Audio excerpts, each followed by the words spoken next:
Welcome everybody to Built on Faith Homestead.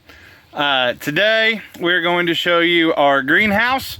It's my first time ever doing it, and we'll show you a step-by-step how we set it up and all that kind of stuff. Leah Joe was getting my marker sticks. I'll show you that in just a second, and we will show you this thing. So if that's something that interests you, please watch the rest of this video. Remember to hit that like and subscribe button. Watch our other videos. Only like and subscribe if you want to really, like us and subscribe to our channel, I guess. But like and subscribe, and me and Leah Joe will catch you in the next video, huh? And like you catch fish. Yeah, and catch fish. You want to catch fish in the next video? That'd be fun, wouldn't it? Yes. So here's our seeds we got planted down through there. And there's rabbit poop, right, Leah? So stick around and we'll show you what it took for us to get to this point. Ready, Leah?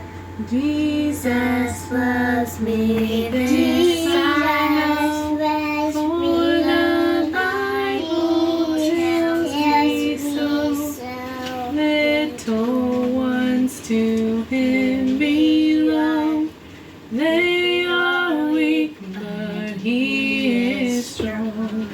Yes, Jesus loves me. Yes, Jesus loves me. Yes, Jesus loves me.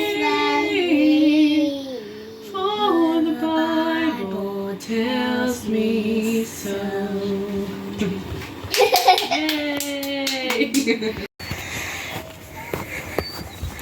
So here is the greenhouse we bought off of Amazon. 20 by 10 by 6'6" in the middle. High tunnel type greenhouse. This is the brand we bought, in case you're curious. Why a greenhouse? We do all this canning, we do all this work out in the garden. Why a greenhouse? Well, for us it does a couple of things. Or at least I think it will do a couple of things. Here's what we would like for it to do. I don't know, I've never done this. What we would like to do is grow some winter type vegetables in the greenhouse through the winter. And then in the spring, we would like to use it to start our seed starts, our own tomatoes and pepper plants and those kinds of things. To kind of become more and more self-sufficient as possible, growing heirloom seeds and saving the plants back and those kinds of things. And so, I'll just go ahead and be honest with you guys. If you look that thing up on Amazon, you're going to be about 240, 250 bucks, something like that. It is not uncommon for us to spend somewhere around $100-ish on plants whenever we go to buy plants for our garden. By the time we buy all the tomatoes and pepper plants and all those things, it's not uncommon for us to drop $100 doing that. And you might say, boy, that seems like a lot, and it is. But you got to remember, we are growing enough of this food that we are trying to use it to do more than supplement, but to really provide meals for us so that we can save some money at the grocery store, healthier meals, all those kinds of things. It's cost savings in the long run, costs more up front, cheaper in the long run, right? And our thought process is seeds are a lot cheaper than plants. And so if we can use this greenhouse to do some seed starts in so that we can have our own seed starts, maybe sell a few seed starts, something like that. Maybe, we'll still see. We're still trying to figure all that out. But if we can do that and grow things like lettuce or cabbage, carrots, turnips, beets, kale, chard, those kinds of things, if we can grow that kind of stuff in there and provide food for ourselves throughout the winter time that way, plus the seed starts, our own seed starts, man, like one winter and spring use, and it has pretty much paid for itself. And so we just thought it made way too much sense not to at least try it.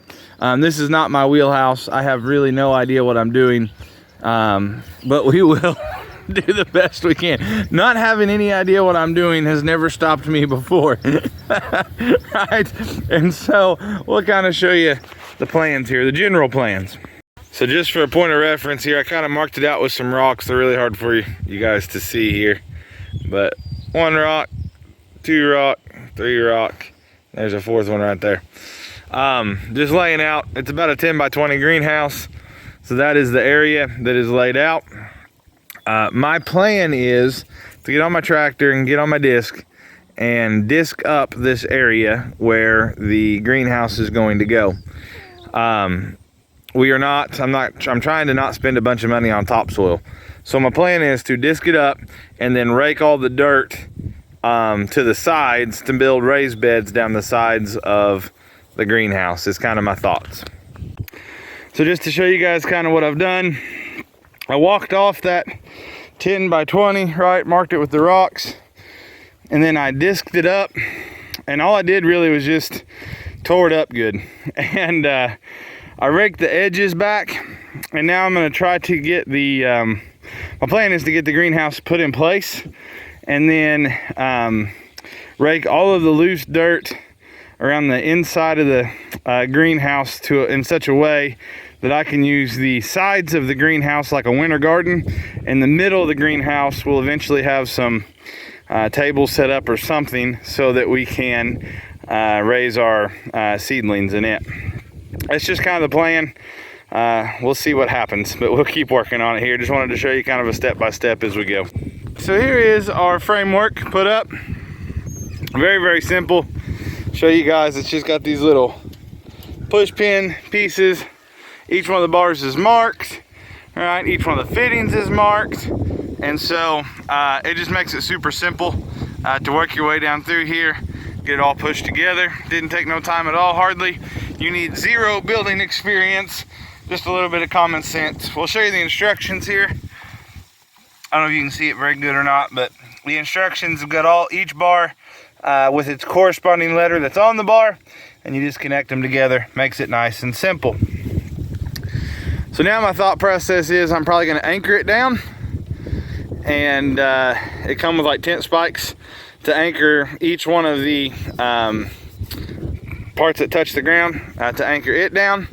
And then it also comes with some ropes and all kinds of stuff. So there's still a lot of work to do, but it is coming along nicely. I want to show you guys real quick kind of what we've done. We wet down the soil here because it's super, super dry and dusty. And I knew that as soon as I planted my seed, that dirt's so powdery that I'd have to replant a bunch of it. So I went ahead and just kind of dampened it down a little bit. But I went ahead and built my little raised beds in here. And I kind of explained to you what I've done, right? So I disked all that up, if you guys remember. And then I just raked all that dirt and grass and all that off to the sides. And then I added rabbit manure first before I raked it all. I added rabbit manure at the very bottom, and then I raked it all up. And then I added another layer of rabbit manure, and then I raked it all up again. And then I kind of spread it out. And naturally, you can tell how the grass kind of made its way to the edges as I raked it. And that's going to be what helps hold my dirt in place.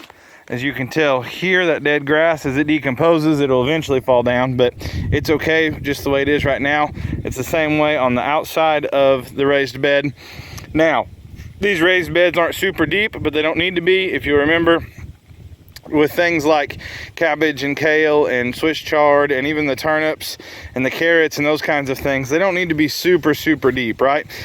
These things are about 4-ish, 5-ish inches deep, and that will be plenty deep enough to do what we need to do. This way, I didn't have to buy any topsoil. I didn't have to buy any dirt. All I had to do was disc up this dirt with stuff I already had, add the rabbit manure, which is another reason why we have rabbits, because it helps with our fertilizing when we do stuff like this. Plus it's meat. Plus, if we really wanted to get picky, we could even use it as fur to make some small like fur gloves and hats and those kinds of things. We don't ever do that, but we could if we had to. However, this is kind of what we have done here. Now, I went ahead and did this before I put the cover on it, because it's like 80 degrees today. It got super warm. And I figured it would be really, really hot and sticky inside if I went ahead and put the tarp over the top before I did the raised beds. And I'm gonna be honest with you, summertime's over and I don't want to sweat that much. So I made the beds first. Now I think I'll try to stretch the tarp over and see what it looks like. We'll take you guys for a tour of this greenhouse. We got it all put up. I had my wife come out and help me put the cover on. As you can tell, we got the green cover. From what I understand, it's supposed to still let the growing light through, but not as much as the UV going to burn your plants up type stuff. I'll just go ahead and explain the tape. We did tear it a little bit getting it put on. I'm kind of a when I grab a hold of it, if I want it to move, it's going to move type individual, and I didn't have the poles set up quite right, and so the cover didn't fit quite right, and I pulled it and I ripped it, and then I ended up having to redo some of the poles anyway.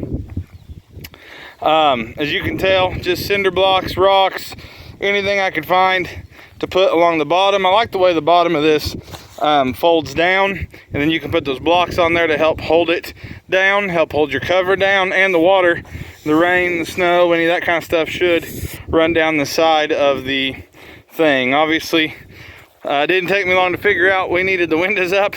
It was hot in there whenever I was trying to get it all attached to the frame. Here's the pretty side with the label on it there. Once again, not affiliated in any way, shape, or form, but this is the brand that I got.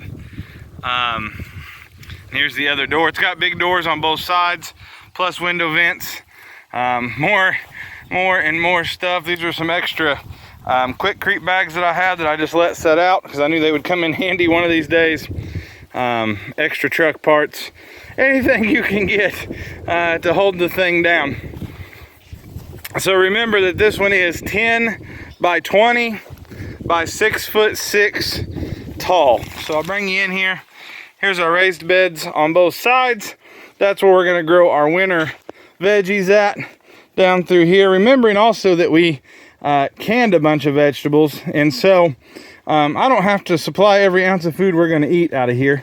But I do have to, or I do want to grow as much as I can, obviously. Rabbit manure. These are the poles I had to move. They weren't in the right spot. I had it spread too far apart. Let's talk about some things I would do different if I was going to do this again. I assembled the frame, anchored it down, did the raised beds and all that because I didn't want to work in here, because even with the vents open, it's hot in here. I probably should have went ahead and put the cover on, because I had the poles are pretty flexible and I had them spread too far apart, and I had to readjust them to get the cover to fit. And so I kind of had to pull my anchors up, and so it made that a little bit tougher for sure. Other than that, I don't know what I would have done much different. I'll tell you some things I don't like, and this may just be greenhouses in general, I don't know. Greenhouses like this anyway. This is our very first one, but I'll tell you some things I don't really particularly like. And this is just me being honest with you before you go and buy this brand and you say that red bearded guy didn't say nothing, right? The spikes that hold the anchor, these poles down the ground, they're just like your typical tent spike that you might get a cheap tent like at Walmart, or maybe a hunting blind, and it has them real thin metal spikes. They bend really easily. They're hard to drive in the ground. They're not the best things in the whole wide world. So if you're looking to do this, you might consider buying different spikes to drive down in there, or doing something different, or just getting extra ones knowing you're going to bend them. They're pretty cheap to buy at the store, so it's not a big deal. I don't feel like this is as good a quality as I thought that it would be. being as all I did was tugged on it pretty good and I ripped that little corner. Now mind you, I'm a pretty big guy. I'm fairly stout. A lot of things, if I grunt to move it, something moves or breaks. And so that could just be me being me, truthfully. And everything will be fine with it. But also a couple of the Velcro straps. And let me show you these real quick. So it just Velcros here on these Velcro straps. And they are sewn in okay. I wouldn't say great. Because if you put very much pull on them, they would start to do the same thing. Something else I don't particularly like is I wish there were more straps up here on the top. There's not any, and so I don't particularly like that. I wish there was some more to hold this down, because it's got a little bit of play in it. Even though I've pulled it really as tight as I'm brave enough to pull it, it still has a little bit of give in it, and I wish I had some straps up here. All in all, would I recommend you go buy this brand? You know, I don't know that I'm comfortable recommending it or not recommending it, right? It's easy to put up, that goes fast, that doesn't take much at all. It's easy to assemble, all that. I bought the reinforced mesh that's got this stuff run in it that's supposed to help it be stronger, maybe supposed to anyway. I don't know whether I would recommend it or not. I don't know enough about them, and it's not that like, hey, I think this is, you know, just a piece of junk. It is, I don't know what the standard really is, because this is the first one I've ever ordered. If somebody was going to order one, I would be glad to say, this is what I've ordered, this is what I like about it, this is what I don't like about it. Make your own decisions, right? I wouldn't say not order it, but I would have trouble also, because like I said, I just don't know. I don't know enough about them to say, man, if you're gonna buy a greenhouse, this is the one to get, right? But do I think it'll work for our needs? You know what, I really do. I really think it's going to work out great for what it is we're trying to do. And everybody's got different goals and different things that they're trying to do with stuff like this. And remember, we're just trying to grow some extra winter vegetables and then have a place to start our seed starts in the late winter, early spring time frame. And so I'm pretty happy with it. And I think that for us, I think this will work fantastic. I really, really do. And I think it's going to hold up. Let me show you about positioning. So obviously, right, we're in the northern hemisphere. So there's the sun way up there. This thing is facing generally south, long ways, right? So the length of the greenhouse will be getting the sun throughout the day. It will run from one length of the greenhouse to the other as winter goes here. I wasn't really sure which way to turn it, right? Part of me said, well, if I turn it the other way, if I faced it this direction, then it would go up and over the greenhouse. But the plants are gonna lean one way or the other, no matter what. And so I just decided, you know what, we're gonna get it to accept as much sun as possible, and that's the best way I could think of to do it. And so that's the reason why we positioned it where we did. Around ours, I did not want to put it in a place that is going to get very much shade, and this spot does not. This spot is in the sun starting at about 8 o'clock in the morning and stays in the sun until the sun goes down. And so there is like zero shade here. I know for some people, when they set up a greenhouse, they actually want some shade because they're even going to put plants in there in the summertime. And if you don't have something, it will burn your plants up on the inside. We're not going to do that. We're not going to have any need for that. In fact, I'll probably take this thing down in the summertime to help make it last longer, because it's easy enough to put up. It's easy enough to assemble. It doesn't take much. To help it last longer, I'll probably take it down in the summertime. Just truth be told, we get some pretty crazy storms around here every once in a while. Probably be good to take it down. But like I said, we're wanting to grow stuff through the winter. So the more sun we can get, the better through this winter season. Also, let's talk about what we're planting in. So obviously, A little common sense will go a long ways when you're doing something like this, I think. Once again, I've never done this before.